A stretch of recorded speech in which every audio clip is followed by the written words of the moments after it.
Je m'appelle Émile. J'ai 28 ans.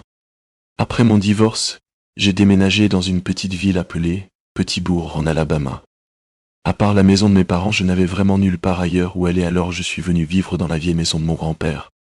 Il est décédé il y a quelques années et nous a laissé la maison. Elle se trouve à environ 10 minutes en dehors de la ville sur 4 hectares entourée de bois. Là-bas, c'est vraiment calme. Je pensais que j'aimerais ça. La maison est ancienne. Les planchers en bois qui craquent des portes, qui coincent le genre d'endroit qui semble toujours un peu froid, peu importe la température du thermostat. Mais c'était gratuit, et je n'avais pas d'autre option. Les premières nuits étaient normales. J'ai déballé mes affaires et nettoyé. Je passais les soirées assis sur le porche avec une bière. C'était paisible. Pas de trafic, juste le vent dans les arbres et le ululement occasionnel d'un hibou. Mais ensuite les bruits ont commencé. La première fois que je l'ai entendu, c'était la 7e nuit. Je venais de me coucher vers minuit. J'étais presque endormi quand j'ai entendu un sifflement dehors. Ce n'était pas une chanson que je connaissais, juste une mélodie lente et cassée. Faux. Ça ressemblait à quelqu'un qui marchait dans les bois derrière la maison sifflant en avançant. Ça m'a fait froid dans le dos, mais j'ai supposé que c'était un chasseur ou un voisin ivre. La nuit suivante, c'est arrivé encore. Même heure, même air, mais cette fois ça semblait plus proche. Je me suis levé et j'ai allumé la lumière du porche, mais je n'ai vu personne. Je suis sorti avec une lampe de poche et j'ai inspecté le jardin. Rien. Pas de traces, pas de bruit de quelqu'un qui s'enfuit. Juste le sifflement qui s'éloignait plus profondément dans les bois. J'ai essayé de l'ignorer. Pendant quelques nuits, je suis resté au lit en essayant de dormir malgré tout. Mais chaque fois, le sifflement commençait vers 1h17 du matin. Je sais que ça semble un chiffre aléatoire, mais je jure que c'était toujours vers 1h15 ou 1h19, quelque chose comme ça. C'était réglé comme du papier à musique. J'ai commencé à me demander si quelqu'un me jouait un mauvais tour, quelqu'un qui savait que j'étais seul, là-bas. J'ai appelé le bureau du shérif quelques jours plus tard. Un vieux adjoint que j'appellerai adjoint B est venu. Il était dans la profession depuis longtemps. Quand je lui ai raconté ce qui se passait, il est devenu très silencieux. Il m'a dit mot pour mot, eh bien ton grand-père nous appelait pour la même chose. Il disait que quelqu'un sifflait autour de la propriété tard la nuit, toujours au printemps. Nous n'avons jamais rien trouvé. Je pensais qu'il vieillissait simplement, mais maintenant tu l'entends aussi. Yo, ça m'a bouleversé. Je ne savais pas que mon grand-père avait vécu ça. L'adjoint B m'a conseillé de garder les portes verrouillées et de rester à l'intérieur après la tombée de la nuit. J'ai commencé à faire ça, pas que je ne le faisais déjà. J'ai vérifié chaque fenêtre 2 fois. Une nuit, j'ai même mis des chaises sous les poignées des portes, mais le sifflement continuait de se rapprocher chaque nuit. Une nuit, je l'ai entendu derrière le cabanon. C'était plus fort que d'habitude, comme si la personne se tenait juste dehors. J'ai pris ma lampe de poche et regardé à travers les stores. Je n'ai rien vu, mais je n'ai pas osé sortir. La nuit suivante, je l'ai entendu depuis le porche, juste à côté de la porte. 3 longs sifflements, puis le silence. La nuit d'après ça venait de sous les planchers. Je jure devant Dieu, c'était comme si quelqu'un était dans l'espace sous la maison sifflant par les ventilations. Je n'ai pas dormi de la nuit. Le lendemain, j'ai commencé à fouiller dans le grenier, essayant de trouver des choses que mon grand-père avait laissées. J'ai trouvé une boîte de ses journaux intimes. Il écrivait à propos du sifflement. Il disait que ça arrivait chaque printemps depuis plus de 10 ans. Il ne savait pas qui c'était, mais il pensait que quelqu'un surveillait la maison. Il disait qu'il restait éveillé avec un fusil près de la porte d'entrée juste au cas où. Il disait que ça n'arrivait que lorsqu'il vivait seul après la mort de ma grand-mère. J'ai rappelé l'adjoint B. Il est venu, a lu le journal et avait l'air nerveux. Il m'a dit de faire attention. Il a dit à Ibarcio, « J'y pars, m'ouvre pas la porte si tu ne sais pas qui s'est allumé. » Yo, cette nuit-là, je suis resté éveillé. Je me suis assis sur le canapé avec un fusil à pompe sur les genoux. Un fusil à pompe que je savais à peine manier. J'ai attendu. À 1h17, le sifflement a recommencé, mais cette fois, il ne venait pas de dehors. Il venait du couloir à l'intérieur de la maison. Je suis resté figé. La lumière du couloir était éteinte. J'entendais le sifflement s'approcher, pas à pas. Je me suis levé et pointé mon fusil et crié « Aïe qui est là ?» Yo, le sifflement s'est arrêté. J'ai allumé la lumière du couloir. Il n'y avait rien. Personne. Je n'ai plus dormi après ça. 2 nuits après, je ne l'avais pas entendu à nouveau. Je devenais malade. Je ne savais pas qui c'était. Je ne savais pas pourquoi il m'avait choisi ni mon grand-père, mais c'était réel, et je le savais. Je ne crois pas aux hallucinations à ce niveau ni à quoi que ce soit de paranormal. C'était une vraie personne. Après cette nuit-là, tout est devenu silencieux pendant 2 jours. Pas de bruit, pas de mouvement, aucun signe de quoi que ce soit. Je pensais que c'était enfin fini. La 3e nuit, je suis allé me coucher juste après minuit. Je n'ai pas veillé cette fois. J'ai laissé la lumière du couloir allumée au cas où. Exactement à 1h17, je me suis réveillé avec un nouveau bruit. Pas un sifflement mais des coups. Lents espacés. 3 coups. Ils venaient de l'intérieur de la maison de la porte arrière. Puis le silence. Je ne suis pas déplacé. Je suis resté au lit à écouter. 1 minute plus tard, j'ai entendu un nouveau bruit. Un grincement venant des planchers du couloir. Puis un autre. Quelqu'un marchait. La lumière du couloir s'est éteinte. J'ai saisi mon fusil à pompe, le cœur battant, et suis sorti de la chambre. Le couloir était sombre, mais au bout j'ai vu quelque chose. Une personne vêtue de noir au visage pâle. Elle restait immobile, simplement en train de me regarder. J'ai levé le fusil, mais mes mains tremblaient. J'ai essayé de parler, mais j'avais la bouche sèche. J'ai levé le fusil, mes mains tremblaient. J'ai crié d'une voix tremblante et elle ne bouge pas. Yo dans le noir, j'ai vu la personne commencer lentement lever une jambe, puis tourner comme si elle s'apprêtait à courir. J'ai crié Kébé, arrête. Yo, et à ce moment elle a filé hors du couloir et de ma vue. J'ai entendu ses pas étonnamment lourds qui sortaient en claquant par la porte d'entrée dans le noir. J'ai couru dehors et tiré un coup pas en l'air, mais droit devant dans l'obscurité, espérant discrètement la toucher. J'ai crié « Higa, ne reviens pas !» Yo, le coup de feu m'a assourdi, répercuté sur les murs de la maison et la véranda. J'ai verrouillé la maison, pris mon camion et suis allé en ville. J'ai dormi dans mon camion cette nuit-là. Le lendemain matin, l'adjoint B est venu et la porte d'entrée de la maison était ouverte à nouveau. Cela confirmait que cette personne avait une clé de la maison de mon grand-père. Rien n'avait été cassé ou volé, mais l'adjoint B m'a conseillé de changer les serrures. Et il m'a aussi en aparté suggéré de quitter cette vieille maison, car quelqu'un dans ces bois n'appréciait ni mon grand-père, ni moi y être. Je suis allé chez un quincaillier local, et j'ai changé les serrures le jour même à la même heure. Après j'ai quitté cette maison pour aller chez mes parents dans un autre état pour un temps. J'ai laissé à mon père le soin de vendre la maison un jour. Nous avons enlevé tout ce qui avait une valeur sentimentale, le reste est resté ou a été vendu. Mon père n'a bien sûr jamais parlé du fait qu'il y avait un type louche qui traquait la maison depuis apparemment des décennies. Comment il avait obtenu une clé, qui il était, pourquoi mon grand-père n'a jamais rien dit, je ne sais pas. Tout cela me trouble profondément. Personnellement, je pense que c'était un type dérangé qui habitait une maison à proximité. Finalement, j'ai déménagé en zone urbaine. Cette expérience m'a laissé trop perturbé pour vivre dans un endroit isolé.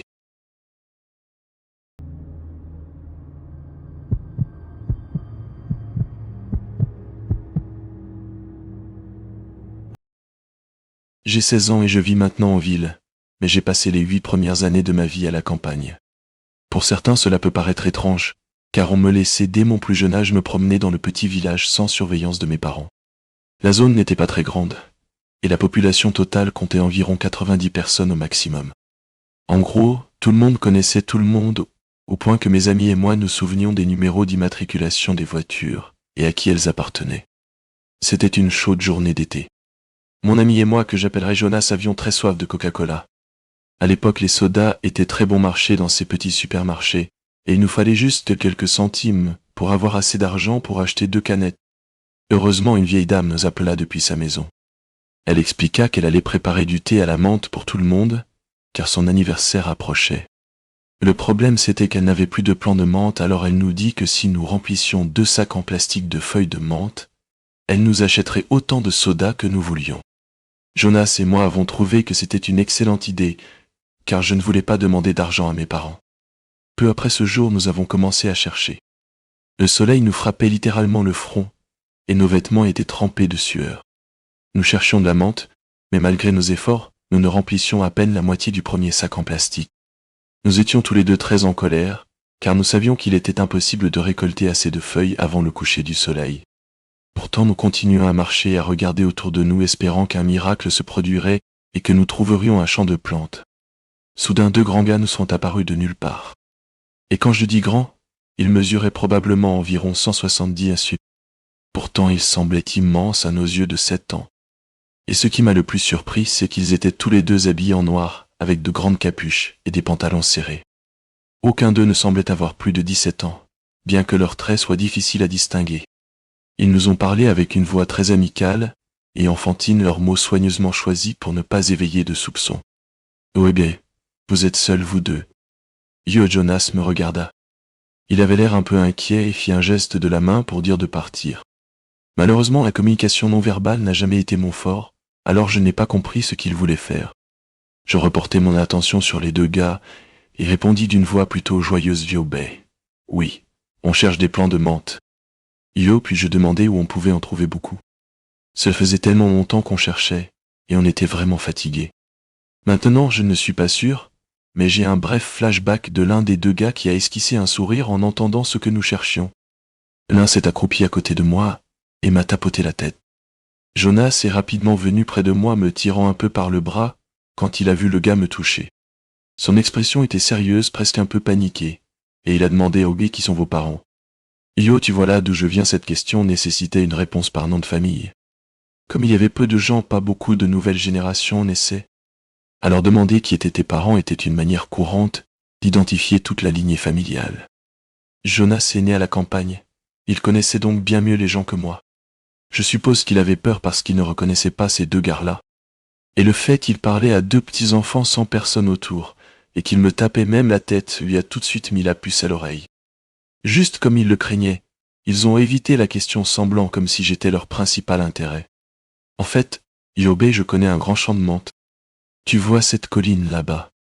C'est là d'où on vient. Si tu veux, on peut te guider jusqu'au champ et t'aider à remplir ces sacs, voire même plus. Yo, bien sûr, nous connaissions cette colline. Jonas, moi, et les autres enfants jouions souvent à cache-cache dans la forêt la nuit. Et c'était tellement amusant, je ne saurais pas le décrire. Mais je n'avais jamais vu un seul champ de menthe. Après tout, les seules choses qui poussaient là-bas étaient le maïs, le raisin et quelques pastèques. Encore une fois, j'étais un enfant très idiot, et tous ces signaux d'alarme ne signifiaient rien de sérieux pour moi. J'ai hoché la tête avec enthousiasme, tirant Jonas par le bras pour qu'il vienne avec moi. Les gars semblaient satisfaits et se mirent à nous guider. Nous marchions de plus en plus loin du village, et je sentais la main de mon ami trembler dans la mienne. À ce moment, j'ai eu un frisson qui m'a parcouru l'échine car le village avait maintenant complètement disparu de ma vue. La forêt était juste devant nous, et je voyais qu'il n'y avait aucune trace d'un champ de menthe. J'essayais de demander au gars où nous allions, mais il répondait très vaguement: « Yo, tu verras. Yo ou Yébrer, sois patient. » Yo, j'ai aussi commencé à transpirer et ralenti un peu ma marche. La panique montait en moi, et j'ai rapidement compris que quelque chose de mauvais allait arriver. Mais pour une raison inconnue, je ne pouvais pas m'arrêter de marcher. J'étais sûr que si l'un de nous essayait de revenir en arrière, quelque chose de vraiment mauvais se produirait. Puis, très discrètement, Jonas est venu murmurer à mon oreille, et je frissonne encore en y repensant si clairement.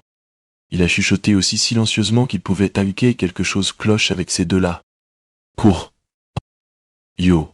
C'était la dernière chose que j'ai entendue avant que Jonas ne se mette à sprinter en bas de la colline comme un fou, sa main ne perdant pas contact avec la mienne une seule seconde. Je courais comme si ma vie en dépendait. Et ça l'était probablement. J'entendais les deux gars jurer, puis ils ont commencé à nous poursuivre. J'ai commencé à pleurer bruyamment de peur sans m'arrêter. Je suis sûr que je ne respirais même pas. Et je ne comprends toujours pas comment j'ai pu courir presque 2 kilomètres pour retourner au village sans pause ni respiration. La femme qui nous avait demandé de chercher la menthe nous a vus tous les deux en larmes et en sueur. Nos visages étaient pâles comme si tout notre sang avait quitté notre corps à ce moment-là. À un moment, alors que nous approchions du village, ces gars ont dû arrêter de nous suivre. Elle nous a calmement fait entrer et nous a donné du chocolat pour nous réconforter. Elle a demandé ce qui était arrivé, et c'est Jonas qui lui a raconté puisque je n'arrivais plus à parler. Dès qu'il a fini, la femme nous a regardés avec inquiétude et nous a grondés pour avoir été si stupides. En fait, elle a grondé Jonas parce qu'il avait menti en disant que je ne voulais pas les suivre, et qu'il était lui qui avait insisté pour faire confiance au gars. Après cet incident, il n'a pas eu le droit de sortir jouer pendant 1 mois. Pendant que je mettais beaucoup de temps à me remettre de ce petit traumatisme, je n'ai jamais découvert qui étaient ces gars, ni ce qu'ils voulaient de nous. Avec du recul aujourd'hui que je suis beaucoup plus âgé, je suppose, et ça ne me plaît pas du tout. Pendant notre fuite, il y avait une grande chance que je trébuche et tombe, car courir si vite en descente est très risqué. Sans Jonas qui est maintenant mon petit ami, je ne veux même pas imaginer ce que ces gars auraient pu nous faire.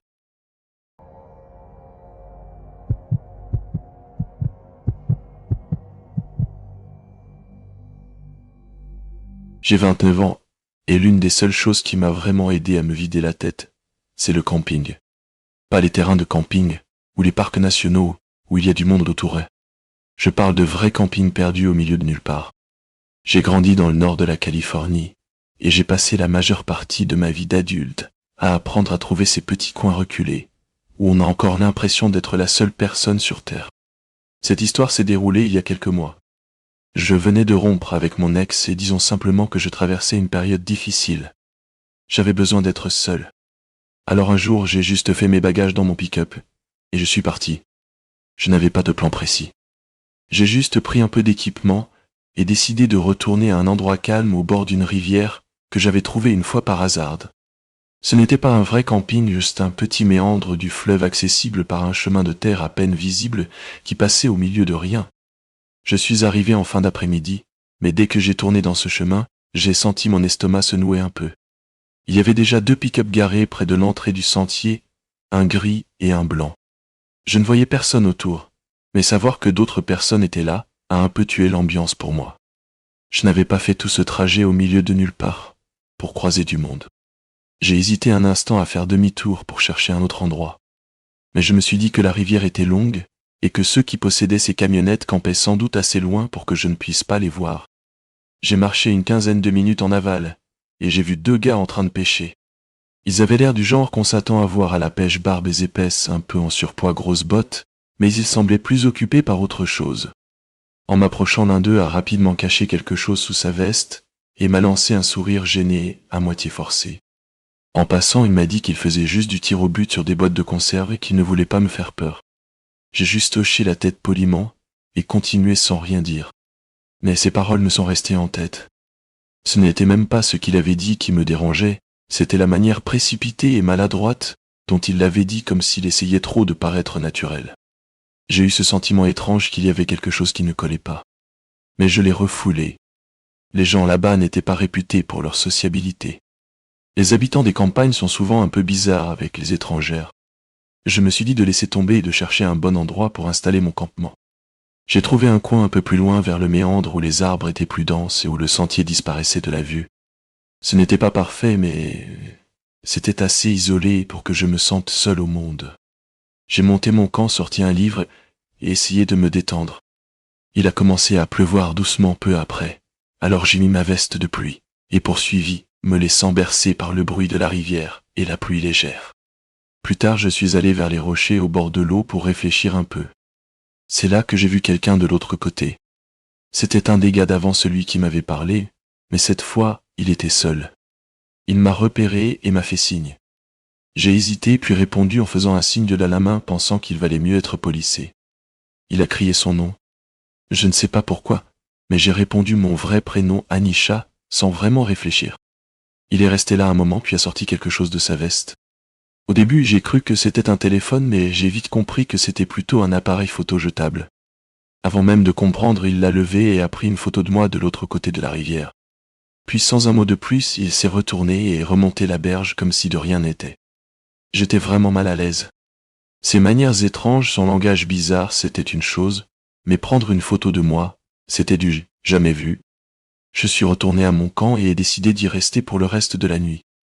Après le coucher du soleil, je me suis glissé dans ma tente et ai essayé de dormir, mais mon esprit ne s'arrêtait pas. Je repassais en boucle la rupture, chaque mot, chaque erreur, chaque éoba, et si yo. Je ne sais pas combien de temps je suis resté comme ça sur le dos, juste à écouter la rivière et le bruit de la pluie contre la tente. Puis j'ai commencé à entendre autre chose. Des sons faibles et irréguliers comme des pas qui marchaient prudemment sur le sol humide. Au départ, j'ai essayé de me convaincre que ce n'était que la pluie, ou un animal. Mais plus j'écoutais, plus c'était clair, des pas qui tournaient autour du campement. Et à ce moment précis, j'ai eu un choc. Je n'ai même pas eu à me demander qui c'était. Je ne suis pas idiote. Je ne vais jamais seul dans les bois sans être armé, et là ne faisait pas d'exception. Je n'ai pas hésité. J'ai attrapé mon pistolet caché près de mon sac de couchage. Puis j'ai ouvert la tente et suis sorti sous la pluie. Mon cœur battait si fort que je l'entendais dans mes oreilles, mais je devais rester calme. J'ai allumé ma lampe torche et balayé les arbres du faisceau. Et il était là, ce type louche, d'avant debout à quelques mètres à moitié caché derrière un arbre. Il ne souriait pas et ne fronçait pas les sourcils. Il avait juste ce visage vide comme s'il n'était pas tout à fait là mentalement. La partie la plus terrifiante n'était pas son expression, mais le fait qu'il tenait une petite hache dans sa main gauche. Pendant un instant, je n'ai pas pu bouger. Je ne pensais qu'à une chose, à quel point j'étais loin de toute aide. Que personne n'entendrait mes cris si ça tournait mal. Mais j'ai réussi à lever le pistolet et à le braquer sur lui. J'ai forcé ma voix à rester calme même si tout mon être criait. Avec le plus de fermeté possible, j'ai dit « Agé, pars maintenant, ou je te tue ». Yo, son visage n'a pas bougé. C'était comme si mes mots ne signifiaient rien pour lui. Après quelques secondes de silence, il a marmonné que son ami Ivan l'avait découragé de venir me chercher et qu'il devait s'occuper d'Ivan. Je n'ai pas attendu qu'il parle plus. J'ai tiré un coup en l'air dans les arbres au-dessus de sa tête. Il a vacillé, clairement pas prêt à ça. Je l'ai braqué à nouveau un peu plus sûr de moi. Je lui ai dit que c'était sa dernière chance et de lâcher la hache. Il l'a fait et un immense soulagement m'a envahi. Mais je n'étais pas encore tiré d'affaire. Je lui ai ordonné d'enlever ses chaussures pour qu'il ait du mal à me suivre, puis je me suis assuré qu'il n'avait pas d'autres armes sur lui. Une fois sûr qu'il n'était pas armé, je lui ai dit d'aller dans ma tente prendre mon équipement. Je l'ai surveillé comme un faucon pendant qu'il trifouillait, le forçant à tout jeter au grand jour, où je pouvais tout voir. J'ai rapidement rangé l'essentiel, sans jamais le perdre de vue. J'ai fourré la hache dans mon sac à dos et vérifié que je n'oubliais rien. Je devrais laisser la tente derrière moi, mais c'était un petit prix à payer pour rester en vie. J'ai attrapé ses chaussures et les ai jetées aussi loin que possible dans l'obscurité, puis je lui ai dit de partir dans la direction opposée. Je l'ai éclairé toute la nuit, et dès qu'il a disparu de mon champ de vision, je me suis retourné et suis parti en courant le long de la rivière aussi vite que je pouvais. C'était la partie la plus effrayante de toute cette histoire, trébuchée dans la forêt noire, sous la pluie, poursuivi par un potentiel meurtrier. Je ne savais pas s'il me suivait encore, mais je m'en fichais. Je continuais juste essayant d'utiliser la lampe torche le moins possible. Les deux pick-up étaient toujours là quand je suis enfin arrivé à ma voiture. Je ne me suis pas arrêté. J'ai mis tout dans la voiture et suis parti à toute vitesse. Quand j'ai retrouvé du réseau, j'ai appelé la police et signalé l'incident, décrivant ma position du mieux que je pouvais. Quelques mois ont passé depuis et je ne sais pas si quelque chose a été fait, mais je ne cherche pas à le savoir. Ce qui m'effraie le plus dans cette histoire, c'est cette phrase qu'il a dite à propos de son ami Ivan qu'il prétendait avoir pris en charge Yo. Je ne veux pas imaginer ce que cela signifie, mais il n'y a pas tellement d'explications. Je suis juste heureuse d'avoir été armée. J'aurais facilement pu perdre la vie cette nuit-là.